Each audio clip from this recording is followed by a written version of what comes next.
Yo.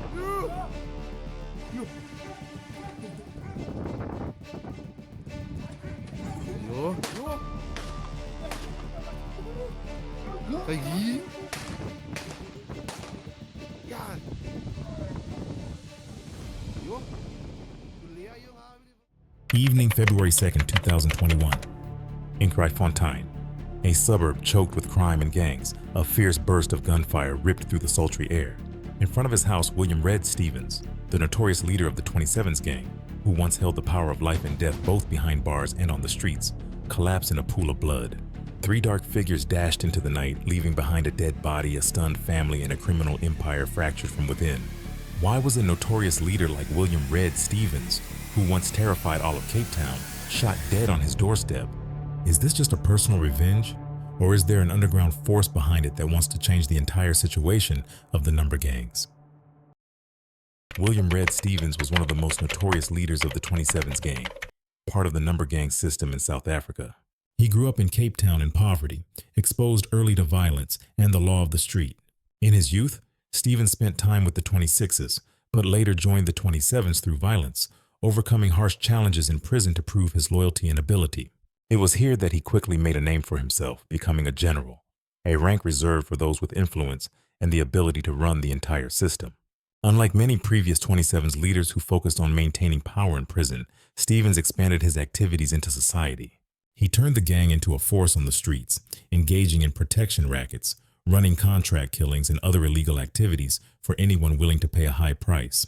The combination of number gangs' harsh discipline and flexible management allowed Stevens to both control his underlings and expand his network of influence.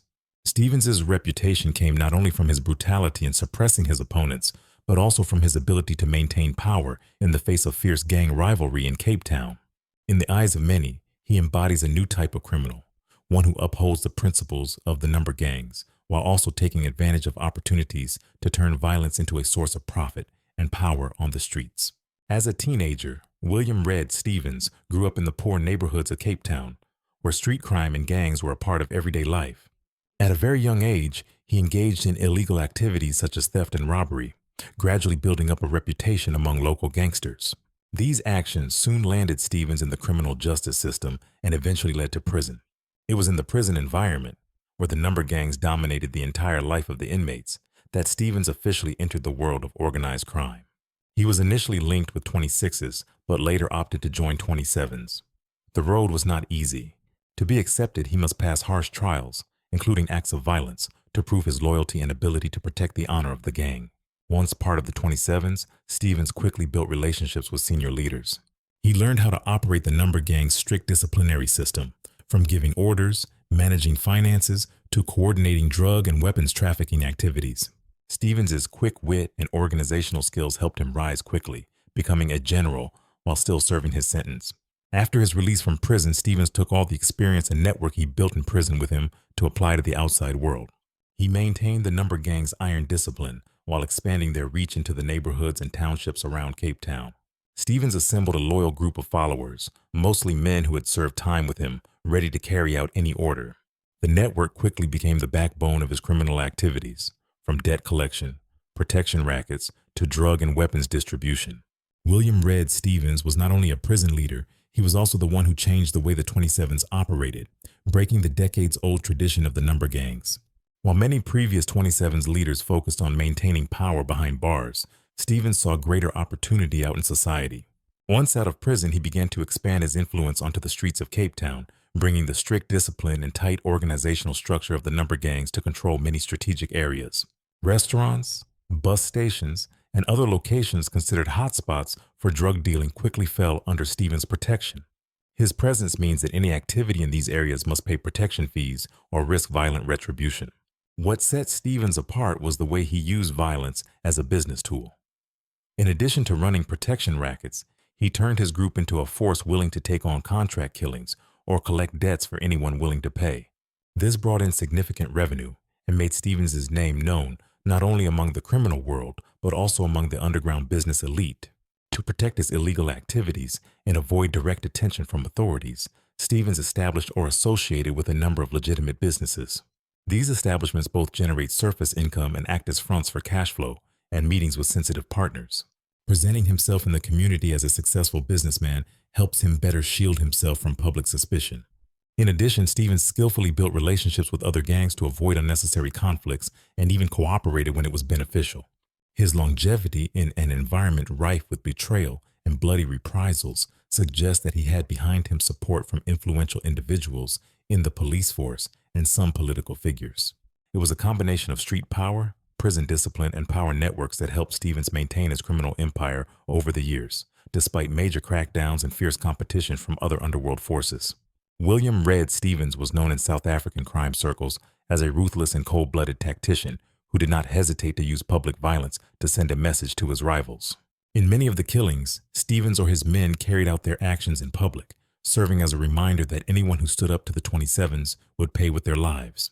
It is this openness that creates a strong psychological effect, causing many people to choose compromise or cooperation instead of confrontation. Under Stevens' control, the 27s not only maintained their traditional role within the number gang system, but also became a multifaceted criminal enterprise. Drugs are the biggest source of revenue, with a distribution network spanning Capetown and its surrounding areas. In addition, 27s operates a systematic protection racket, from small retail outlets to busy commercial areas, ensuring that all activities in these areas are under control. Another lucrative activity under Stevens was contract killings. These were often organized in a secretive but efficient manner, with assassins recruited from members who had proven their loyalty in prison or on the streets. The targeted person often disappears without a trace, or is found in a state that sends a clear message of deterrence to anyone who might consider betraying them. The scale of Stevens' operation was also reflected in the way he organized his staff. His men were divided into small groups, each responsible for a specific part of the job, from collecting protection money, transporting contraband, to monitoring competitors. This structure both helped Stevens maintain absolute control and limited the risk that if one group was destroyed, other groups would continue to operate. The combination of open violence, a tight hierarchical network, and the ability to generate huge revenues made Stevens one of the most dangerous figures in Capetown. No one dared to confront him directly because history shows that those who did so either disappeared without a trace or ended up in a pool of blood. And that was how Stevens maintained his power and protected his criminal empire for many years. 2017 marked the most dangerous turning point in the criminal career of William "Red" Stevens. He was accused of being directly involved in the assassination of Brian Weinstein, known as the steroid king of South Africa. Weinstein was a prominent figure in the international underworld, controlling a large-scale steroid trafficking ring and having overlapping relationships with various criminal groups. His murder at his home in Constantia, Capetown, not only shocked the media, but also focused the attention of the investigating agency on top names in the criminal world, including Stevens. According to the investigation, Stevens was not the only suspect. The case involved many other figures in the underworld, and what put Stevens in even more danger was that some potential accomplices began cooperating with the authorities. Several of them agreed to become witnesses, willing to provide information about his role in the Weinstein assassination. This created great legal pressure and at the same time shook Stevens' position in the criminal world. Although released on bail of 100,000 rand, Stevens understood that he was becoming a target not only of the police but also of the underworld. The fact that some of his associates had turned to the authorities meant that the loyalty that had been the foundation of the number gang had been broken. In the criminal world, this betrayal often led to bloody vendettas, and Stevens knew he could be a victim. At the same time, rumors began to spread about conflicts between Stevens and other powerful bosses, especially the 28s, the 27's arch-rival gang. The names of Jerome "Donkey" Boyson and Mark Liftman also came up in the discussion, with theories suggesting that disputes over rights, territory, and profits from illegal activities had pushed Stevens into a secret confrontation with them. The relationships that once gave him protection and advantage now turned into threats, as every side had reasons to remove him from the game. The Weinstein affair, combined with instability in the power network, eroded Stevens' position. He retained some influence thanks to the loyalty of his close associates, but his circle of influence was shrinking. It was at this point that visible cracks began to appear in Stevens' empire, cracks that he could not mend and which eventually led to its inevitable collapse. On the evening of February 2, 2021, the Kraaifontein neighborhood, a northern suburb of Capetown, was still immersed in the sultry and constant tension of a gang hotspot. At approximately 6:35 p.m., William "Red" Stevens drove home after a day of traveling. As he stepped out of his car, he had no idea that his final moments were approaching. From a waiting position, three strangers suddenly appeared. They rushed toward the gate, drew their guns, and fired continuously at Stevens. The bullets echoed down the street, causing neighbors to panic and run into their houses to find shelter. Stevens was shot multiple times in front of his house and collapsed on the spot. According to witnesses, the attack was extremely quick, lasting only a few dozen seconds. The three attackers then ran to a waiting car and disappeared from the scene before the police arrived. When medical staff arrived, Stevens was dead and beyond help. His death sent shockwaves through Capetown's criminal world. Stevens was not only an influential 27th leader, but also a central figure in a complex web of power and feuds. His public murder in his own home bore all the hallmarks of a calculated assassination, a message to both his minions and rivals that even the boss was not invulnerable. Police initially suspected that the 28s, a longtime rival gang of the 27s, might be behind the attack. This theory was reinforced by the growing conflict between the two factions over territory and profits. In addition, another line of investigation also focuses on underground forces involved in the assassination of Brian Weinstein in 2017. Stevens's alleged involvement in that affair, coupled with rumors of conflict with powerful figures such as Jerome "Donkey" Boyson and Mark Liffman, led many to believe that he had become a target for elimination to rebalance the balance of power. Stevens's murder was not just an act of personal vendetta, but was seen as the beginning of a new wave of violence in Capetown. In the immediate aftermath of his death, reports of multiple shootings and hit-and-runs involving both the 27s and 28s took place, putting the Kryfontaine community on high alert. Stevens's death closes a powerful but dangerous chapter in the history of the 27s gang. It shows that in the South African underworld, even the most powerful figures can be brought down in seconds, when cracks in power open up for enemies to strike.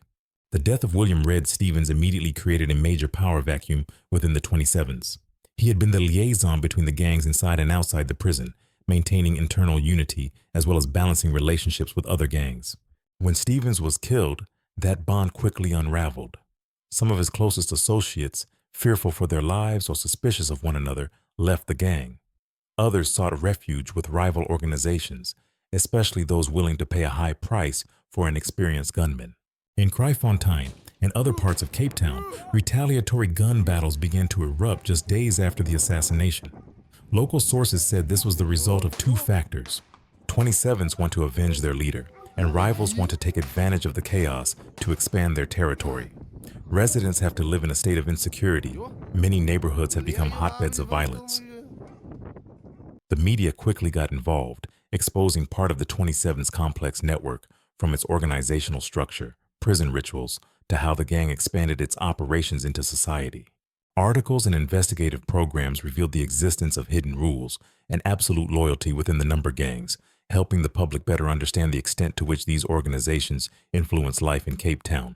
As violence escalated, police were forced to deploy additional forces to Kryfontaine and surrounding areas. Clearance operations, roadblocks, and patrols were stepped up, but quelling the conflict between gangs remained a major challenge. Stevens's death not only marked the end of a powerful individual, but also ushered in a new period of instability, where all forces wanted to claim a share in the power vacuum he left behind. In the months following the murder of William "Red" Stevens, South African police conducted a series of investigations and manhunts. From witness statements and evidence collected, investigators identified 3 suspects who were directly suspected of participating in the shooting. All 3 have criminal records involving gang violence and are believed to have close links to criminal organizations operating in Capetown.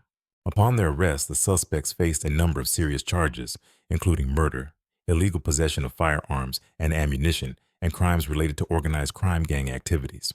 The prosecution focused not only on the killing of Stevens, but also on establishing links between the attackers and the underground forces vying for power in Capetown. The case quickly became the focus of media and public attention. In part, this was because Stevens was a prominent figure in the 27's gang, and his murder occurred amid escalating tensions between the 27s and 28s. Additionally, Stevens's connection to the 2017 assassination of Brian Weinstein has led many to question the true motive behind his death. The trial was expected to reveal important information about the Capetown gang network and the complex relationships between its leaders.